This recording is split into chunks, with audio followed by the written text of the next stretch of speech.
So today, welcome back to the No Manual, Just Love podcast. Today we have an amazing guest, Miss Felicia Williams Brown. She has 16 years of experience working with the disability community. She's here to shake some things up and change the story for autism moms everywhere. And Felicia believes that you're not just selfish for taking care of yourself, but you can absolutely reclaim your identity. And so, in our first episode, we explained to you guys how we got a chance to meet each other through the Faces cohort. And so, we had the opportunity during that time to witness how amazing and knowledgeable Miss Felicia is. And so, I really want to say from both of us, thank you so much for joining us. Oh, thank you so much for having me. Thank you for that wonderful introduction. It's my Yes, pleasure to be here. a wonderful introduction for a wonderful woman. So, I can't Oh, wait to get into everything. I'm excited too. I can't wait either. So let's jump into it. So we know about you and we know a little bit about your journey, but can you share with our audience about how did you start from beginning to end? Wow. Yeah, that's a loaded question, right? Because my journey is not just about autism. It's just a whole lot of twists and turns in my life. So I'll just kind of start how I got into autism and then all the things that happened along the way. So I have a son. His name is Kevin. He just turned 17, which I cannot believe. It's hard for me to even say that, but he just turned 17. He was diagnosed with autism at the age of 2. And our journey, early on was, I would say professionally, it was not as difficult as a lot of people in our culture trying to get a diagnosis for their kid because my pediatrician was very knowledgeable on what to do, connected us with CDSA right away, and got us plugged into services and early intervention right away. So that part of the process was not difficult. The part that was difficult was just integrating our reality into our families and our culture. There weren't a whole lot of people that we knew. I mean, in fact, there weren't any Black families that we knew that had a child with autism. And there really wasn't anybody we knew that had someone in their life that had autism. So we had to kind of be the pioneer for kind of paving the way. We had to do a lot of educating to our families.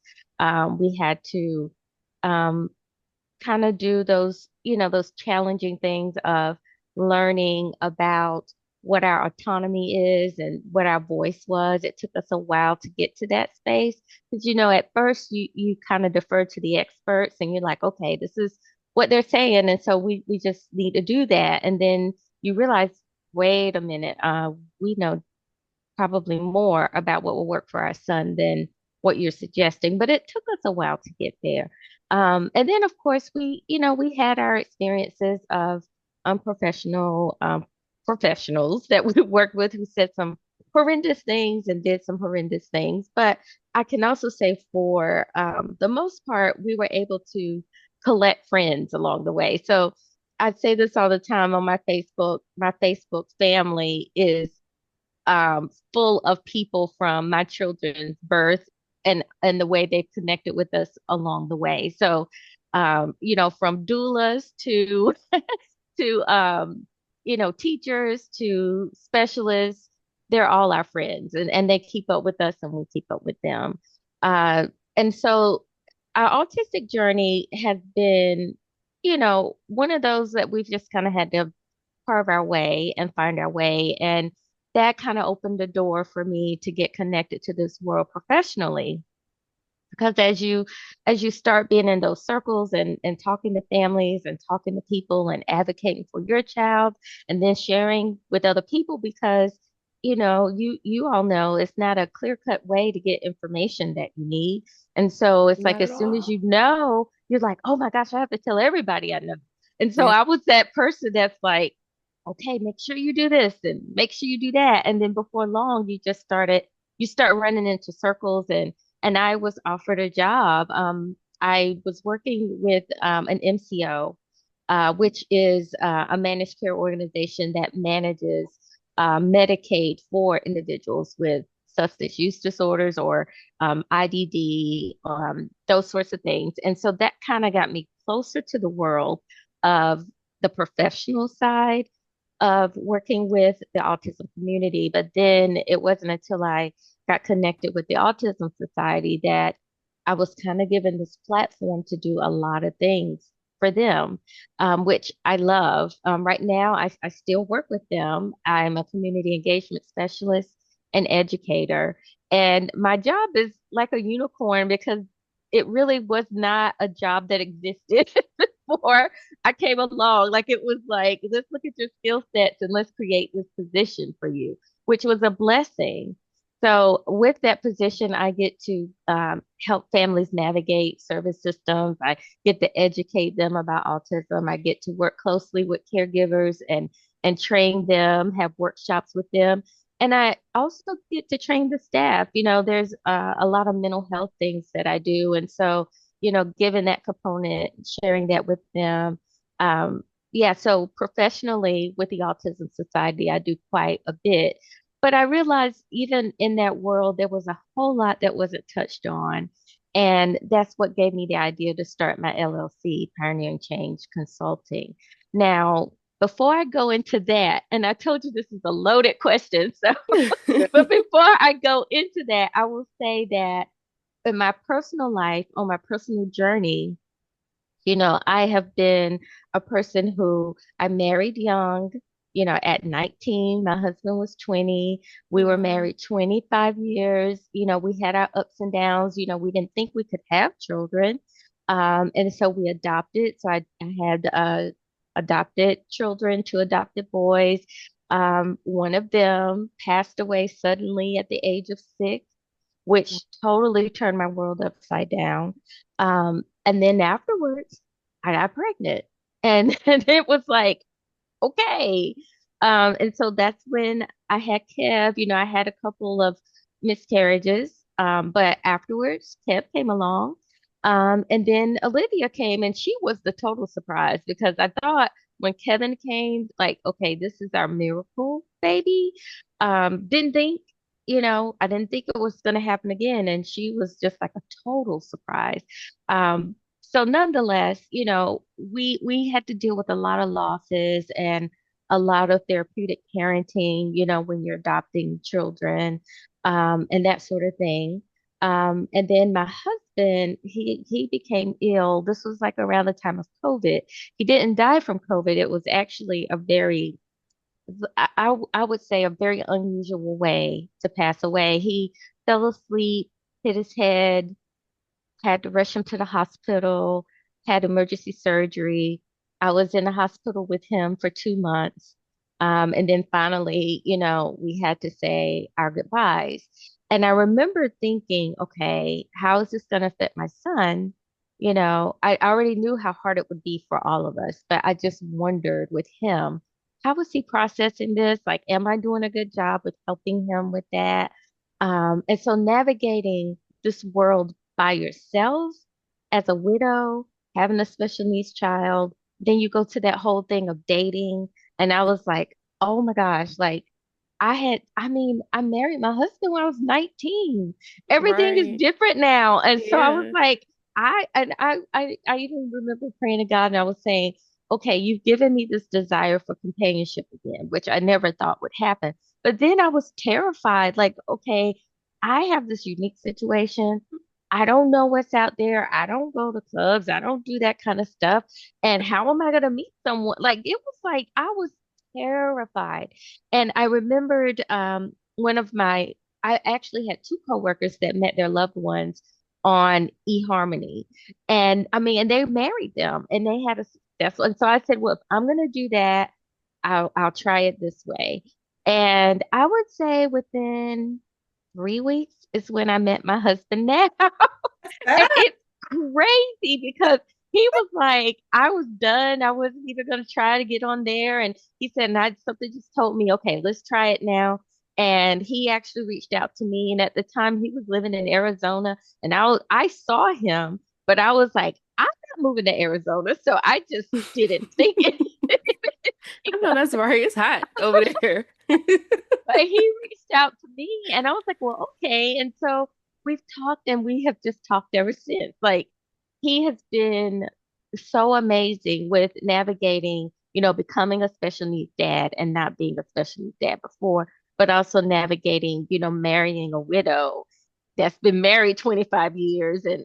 and trying to blend your family and all of that and working through family dynamics through all of that.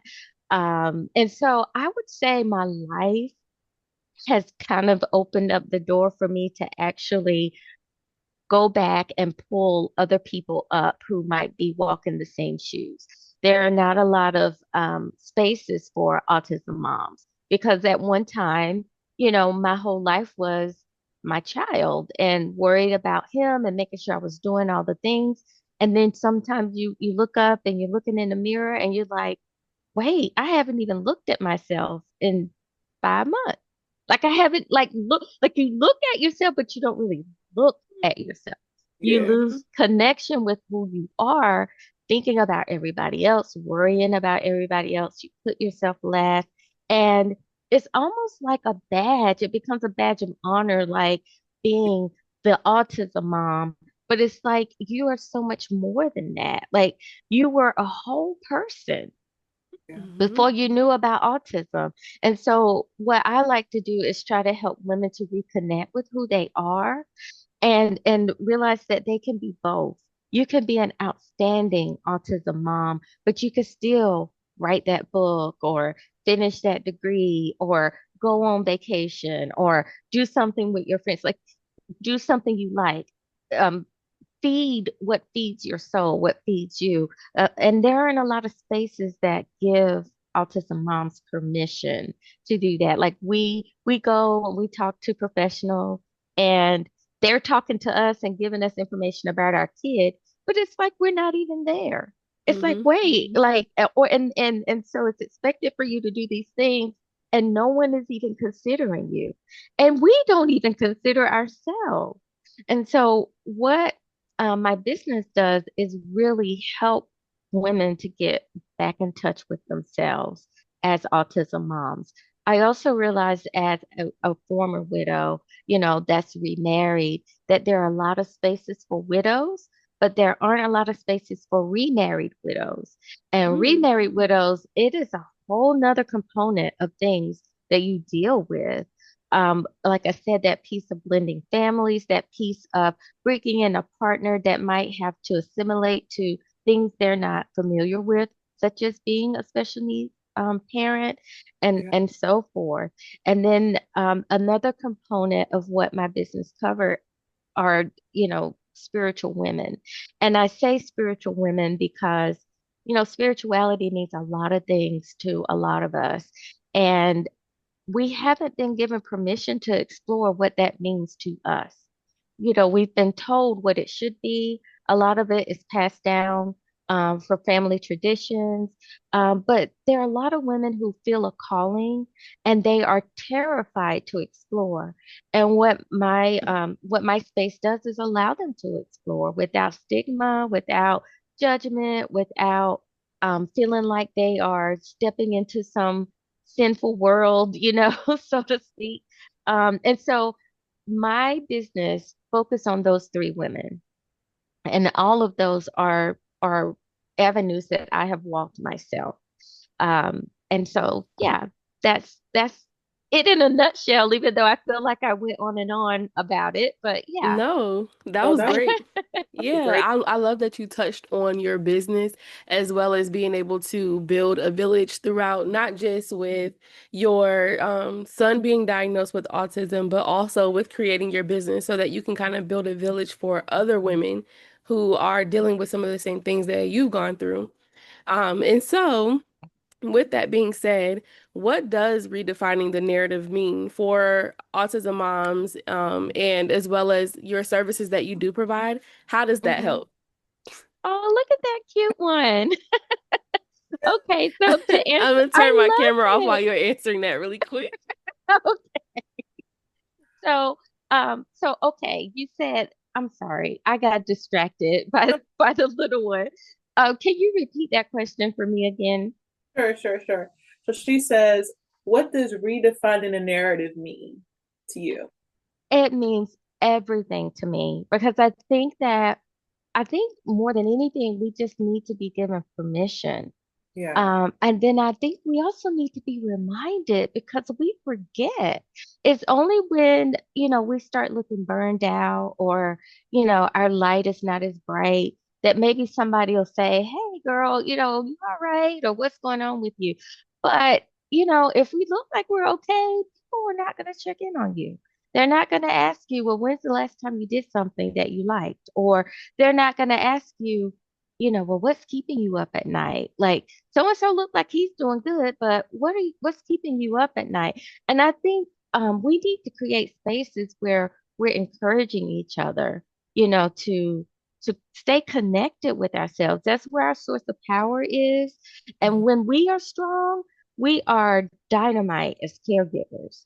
It's like that analogy of the empty cup. Like you can't pour from an empty cup.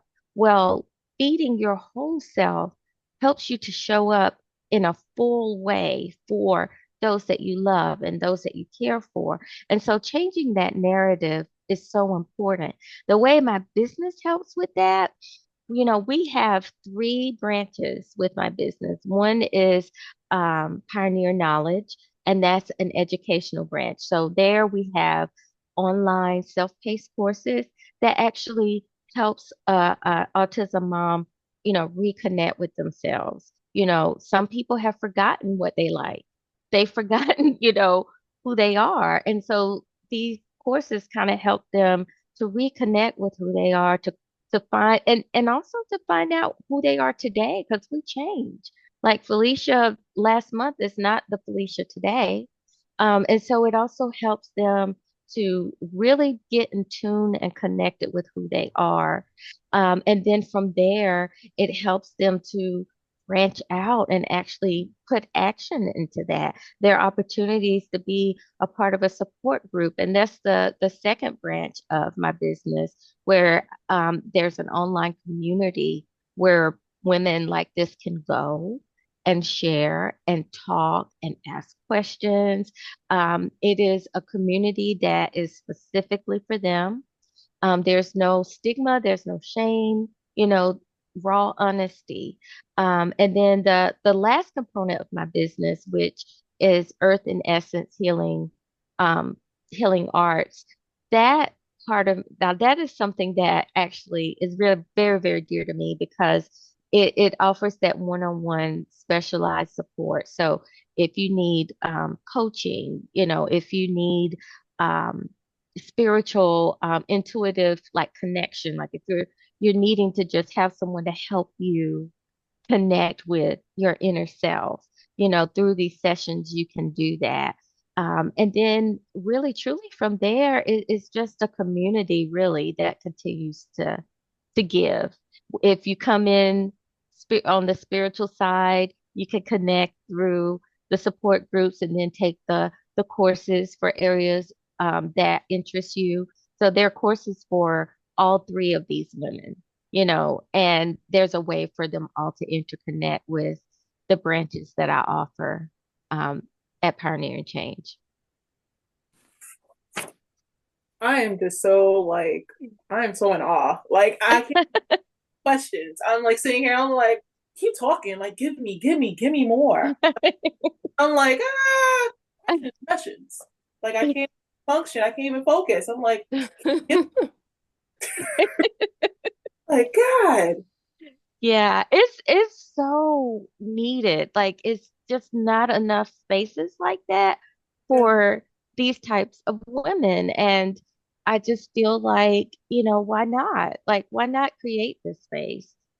For me, it just started out as a passion project. And I'm one of those people, I had to learn about being a businesswoman because I would just do this for free. It's like I'm just so passionate about what I do. It's like I just want to help people. I don't want people to suffer. I remember all the things I've gone through, and there was nowhere for me to get help like this.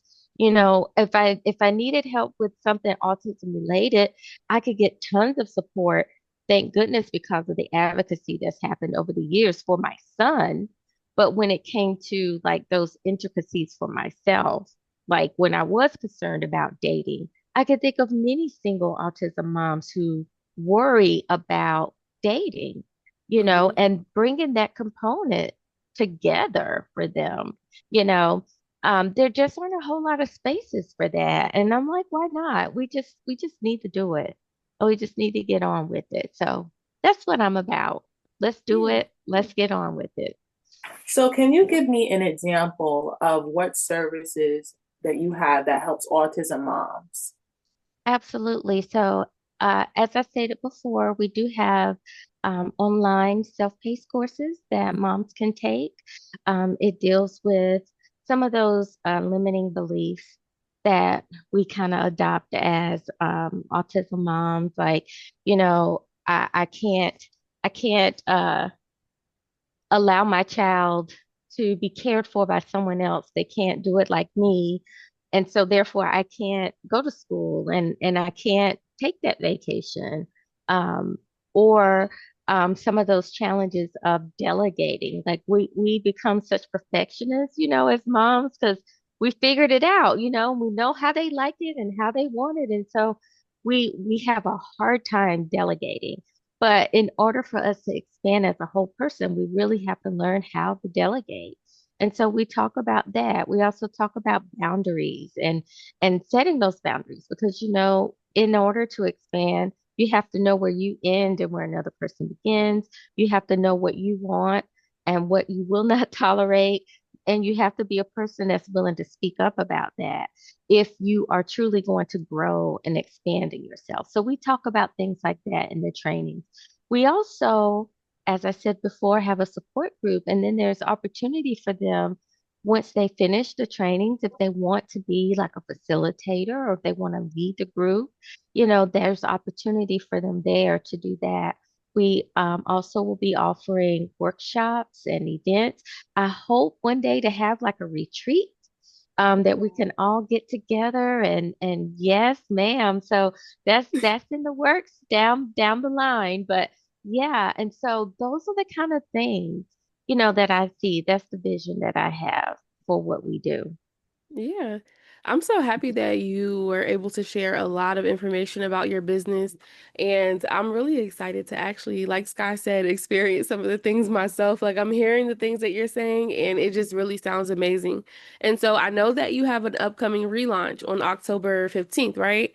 Yes, yes, Okay. absolutely. And I'll tell you a So, little more about that. So, mhm. like my business, has been around for 3 years, so it's still a very young business. But, we've had to kind of redefine like what our focus is because autism is such a vast area. And, you know, it took me a while to land on, okay, who is it that we're here for? And so now that we have like catered everything around these three women. And the relaunch is just that. We have a new logo. Um, our new website is almost done. Like it's so intricately developed. Like I can't wait for people to be able to go there, set up their avatar, connect with other women. I love the idea of having space of our own. It's not connected through Facebook. It's not connected through Instagram. It is our space, and so no matter what happens to Facebook or Instagram, it's there for us. I love that. And so we also have on a relaunch, some people who've worked in this community for a very long time that will be there to share, how these services are so helpful and beneficial. And so, yeah, I'm excited. I'm super excited about it. Oh my God, I'm definitely going to be there. It's a done deal. I already said it. So I want to know, like, what are some of the struggles that you have faced, like while you're going through this journey and while you're building your business? Like, what are some of the hardships that you face? Oh my goodness. So, okay. So, being that I work in this world professionally, one of the things that I struggled with, I think at first was I don't want to be in competition with services that already exist. Yeah. And so I do a lot of things already in those spaces, like for the Autism Society and some of the other community organizations that I've worked for, like FACES, and have been able to do facilitation and trainings on their behalf. And so, there's that whole thing of conflict of interest that always comes up, and you're like, okay, what am I doing? And how am I holding myself accountable? How am I holding my business accountable? How am I being ethical in what I'm doing? That's so important to me. And I feel like my offerings, it has taken me a while to work through that. Because at first, you have to get to the space of where you say, I can do this.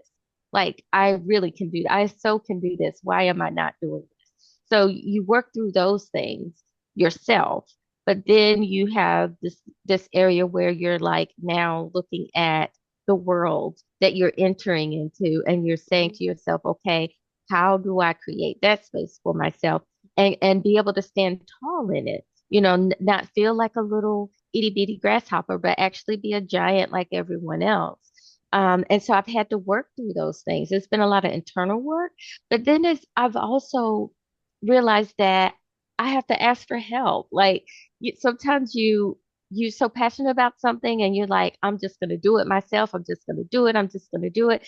And then I realized that I can't do it myself. Like, and Yeah. so I have a lot of mentors, and I have a lot of people that I talk to about things, and they have laid eyes on things, and they've given me insight, and it has helped me with those blind spots, because you have your vision, but you have these blind spots too, and you can't see them until somebody points them out to you. And so it's beauty in health. It's beauty in being vulnerable, and it's beauty in trying and failing. And failing is a part of succeeding. And Yes. so I have been in a place in my business where I've been so frustrated with myself. Like I hit a brick wall and I was just like, I'm not the person that is short on ideas. Like I'm full of ideas, but I Yeah. was hitting all of these other brick walls, and it was just so frustrating to me. But it took me a while to realize, okay, where am I getting stuck? Why am I getting stuck? And then taking the time to do that personal work, because believe it or not, that personal work does have a lot to do with how you show up, not just for yourself personally, but for your business. So that those are the things that I've had to deal with for sure. I love that. And Right. so, with all of the challenges and things that you have expressed to us, how can the community support you in your business, Oh, especially with your wow. upcoming relaunch? Oh my goodness. Just wow, just come check us out. Tell people about us. If you know an autism mom, tell them. If you know a remarried widow, tell them. If you know a person who is struggling spiritually, a female, tell her. Like, just shout it out to the rooftops. That is how you can help. Because I think that if people come and they need it, then they will get from it what they need. But, I want them to know about it. And if they know about it, then they can experience it. So, yeah, that's a wonderful way. Thank you for that question. Oh my Yeah. goodness. That was nice. And so we are going to start a game, right? Okay. And it's a game that we like to play with the people that we are interviewing, and it is called This or That. So it's a cute, like fun game, just quick answers. You don't really have to go into full details, but just, just something a little fun to lighten the mood, that's Okay. all. Okay. Okay, so Sky, I'll let you go ahead. Okay, so it's called this or that. So Okay. the first question is early morning or late night? Late night. Late night for sure. Same. Yeah, I'm always up late. Me Like I too. literally have to force myself to go to bed. And I'm in the bed and my brain is just going. And so then, but yeah, late night for sure. Yes. Okay, so are you a planner or a go with the flow type of person? Ooh, Mm, that's hard. I think I'm both. Like Hmm. I'm gonna say because I plan because I feel better planning. But I am definitely a very spontaneous person. Like if the water starts to flow that way, then I'm like, okay, let's go with it. So I could change, I could switch up if I need to. So, but I don't like not having a plan. So, Yeah. so Yeah. it's kind of It's like, chaotic. yeah, I don't want the chaos, but if things change, I can go with the flow. So, Yeah. yeah. What about you, Sky? I feel like you were about to say something. Uh, I'm pretty much on Felicia's tip. Like I'm like, hey, there. Like I'm done, and I'm very like I'm type A in a sense. I think Yeah, Hmm. but in a sense, like if I have to go with the flow, I'm just like, okay, let's just go. Let's just do what we have to do. Yeah. right. Yeah. Yeah. Okay. Okay. So music or podcast? Oh, that one's hard too because I want to say both. I'm Oh, gonna say both for me. I love a good podcast. Like I could put that on and I can cook and clean. But then with music too, like I get in the car and I start playing my playlist and I'm just in a whole nother, like it just takes me to a whole nother place. So I love them both. I don't know if I could pick one over the other. But I Yeah. do love a good podcast though. Oh my Right. goodness. I've been on okay. the Oh, podcast lately. I haven't really been yeah. listening to music. I've been listening to podcasts every day. So Yeah. They're so, what do I you think, Sky? I'm not on the tip. I think neither. the only podcast I listen to is us. Okay. It's like no. But as for like music, I mean, if I hear something that is a familiar tune, I'm here bebopping the whole way through. Yeah. Yeah. Yeah. As for podcast, Yeah. I can't hear anybody but us. I just feel like that's a lot of talking. Yeah. Oh. I agree. Like you do have to find your jam. Like you know what I mean? Like there's a lot out there. So I Yes. it's gotta be good, Yeah. something that I'm into. And it's not a you just pick your few favorites and then you find that you're listening to, what they're talking about. But yeah, I could get that, Sky.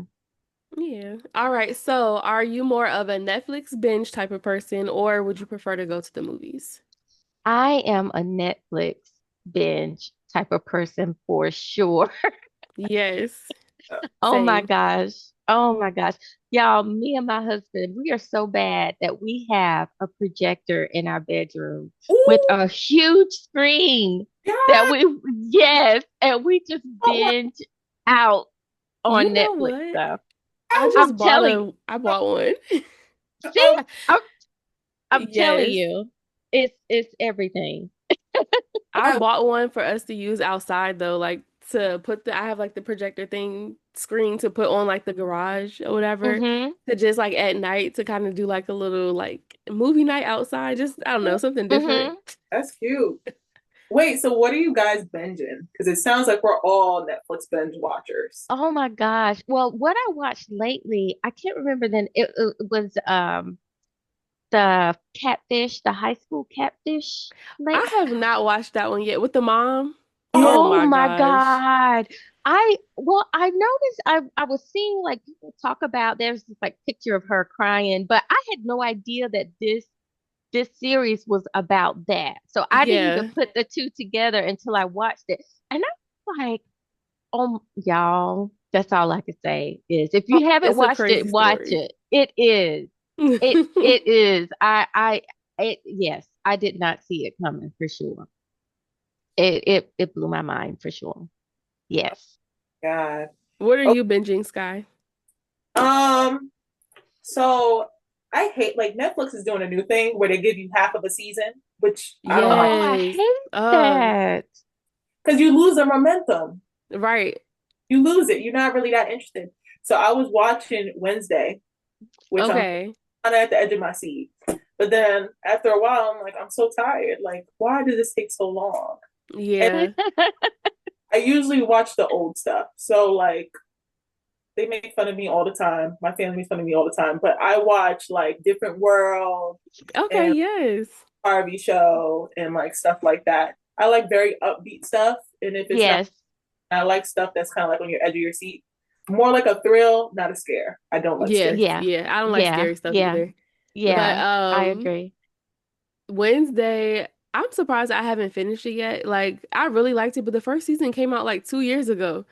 And Yeah, I'm just like, I don't know. Like, I know I want to finish it because it was really good, but then I'm like, I'm kind of over it. that Yeah. I do that Yeah. all the time. I'm just like, Yeah. Yeah. come on, if it's even like I'm hoping because we talked about this forever. We talked about forever, and Yes, yes, Forever was so good. we love it, right? But Mm-hmm. I was like, it's not going to be out until 2 years.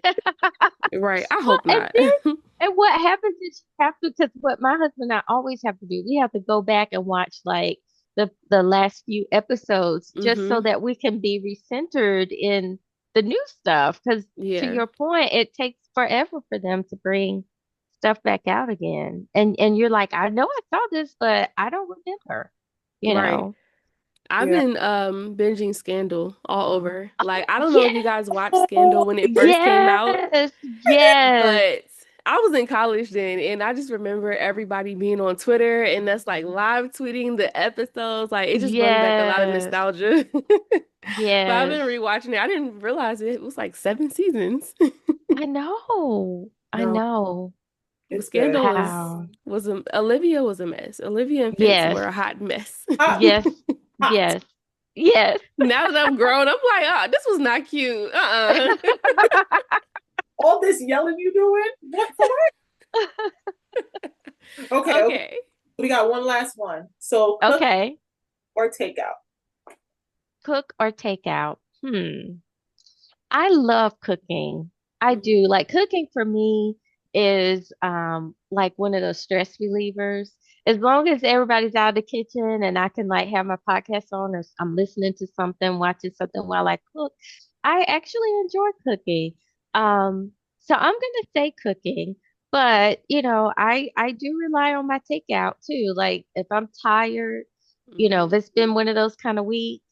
And I'll tell them, I'm like, look, y'all need to pick out what you want for dinner because I'm not doing the kitchen today. I'm just not going to do it today. But I do actually enjoy cooking. Cooking is one of my, I don't know, stress relievers in an odd Yeah. way, but it is. Yeah. What's Yeah. I your love cooking too.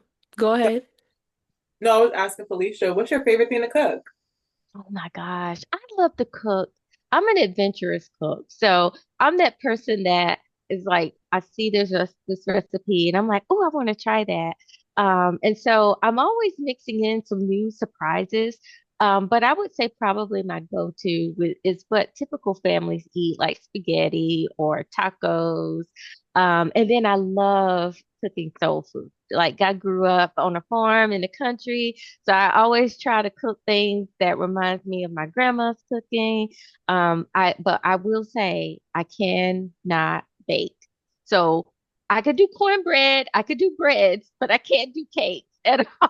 Like Yes. me and cakes are not friends. Like I could do pies, but me and cake, all my kids will tell you about birthday cake that imploded or slid down like I don't know what it is about me and Not the slide cake, the sliding cake. I know That this. is girl, hilarious because girl. Mm, I love cooking because my grandmother, I used to be in the kitchen all the time with my grandmother, mm-hmm. but she was really good at baking cakes and stuff. So the only time I've really been successful with it was with her. And so my daughter is now like into cooking and stuff, and she's like, "Oh, can we bake a cake? Like, I want this frosting." I'm like, "Okay, girl, we could try." Let's pray, Oh, cause I don't know how it's gonna exactly. turn out. Exactly. Like I can make a mean sweet potato pie, but don't ask me to make a cake because I can't. That's all I'll say about that. It's just I've given up. I've given up on the cake. But I do. I enjoy cooking like soul food and I enjoy cooking, I just enjoy cooking. Like to your point, Jasmine, it's just a whole lot of sentimental connection to it. And Yeah. it is also it gives you a creative outlet too, to Hmm. try things. So And yeah, it's a way to show love because it I love is. when I cook and people eat it and they're like, "Oh, this is good." I'm like, "Yeah, Mm-hmm. I know, right?" You taste that love, don't you? So I know whose houses I'm going to when I don't want to cook. Okay. Um, I am not, I cook, like I cook. So I grew up in New York. and we weren't like, my grandfather was the cooker, so I wasn't allowed in the kitchen when he was cooking. Okay. Oh. He was in the Navy, and he was like, "Nope, I cook. I'm doing this," and I'm like, "Okay." And it wasn't until I went to Virginia with my mom when I was older, as an Mhm. adult, she taught me how to cook, and I was like, Oh. "Dang." She was like, "So this is how you make jerk chicken. This is how you make curry chicken. This is how you make stew. How you make Ooh. lamb." And I was like, Mm. And then I started cooking. And You then know what? With what you're talking about, we need to go to her house and let her cook for Right. us. That's Because I what it love a sounds good like to jerk me. chicken. Oh. it's the Jamaican food. So she was just like, "This is how you do it. This is how you do it." And then ever since then, I'm like, "Okay, fine. I'll cook. Like if I'm making that stuff, I'll cook." The soul food, my sisters and my mom do. Like I'm like, I can Okay. finesse it, finesse it. Now, as in all that, I'm not doing that. It's gonna be canned and stir it around. But you know what? A win is a win. You got to get it done. Like, So Yep. I'm just like, yeah, the soul food. I know those two right here. I'm gonna go to y'all houses. yes. That pie, put it to the side, please. Come on. Got Okay. you. Okay. Okay. I could do that. Just like I said, just cake. So you don't. I wouldn't do that to anybody. No. My cake, but they taste good. They always tasted okay. They just I don't know. They just didn't want to stay together or something. I don't know what it was. Parfait. Make it a parfait. Like you make like meant to do that. Like you just mm, brush it all up. Mm-hmm. that's a good one. Hmm. Do that. That is. I need to Just reinvent brush it up. it. Yeah. The Do a work. remix. Mm-hmm. I like that. Mm-hmm. Oh, Wow. I'm I, so happy that you got to be on the show. Like this was such a great experience to be with you and to reconnect with you. Like Oh. you are so inspirational. We are so happy that you're here. Oh, thank you. really. I am so thrilled to be here. Like when you guys first told me about this, I was just so thrilled. And I knew it was going to happen because when we were in class at Faces and you two would keep looking at each other and I would keep looking because Guy would always say these things. And I'm like, it sounds like something you're going to be doing, Scott. Yep. No, And and I'm telling you, it was just like I knew, and I just can't wait to see all the other things you both are gonna do. Like this is just the beginning. It really is, and I'm just excited to have collected you as friends too. Yes. So, um, we can share on this journey together. I'm so proud of the both of you, and so excited for what you're doing. Like I'm Thank so you. proud of you. aw, don't make me emotional on here. Stop. I It's true. It's true. I'm so thrilled and I can't wait to see. It's just so much more. I just know it. And I'm excited. I'm excited. Aw. All right. Well, thank you so much for this amazing conversation. And we really appreciate you coming on today and sharing your story, sharing information about your business, which we're going to include in the description, information about your relaunch and how people can join and everything and support your business. And so, thank you so much for joining us today. Thank you for having me. Thank you so much.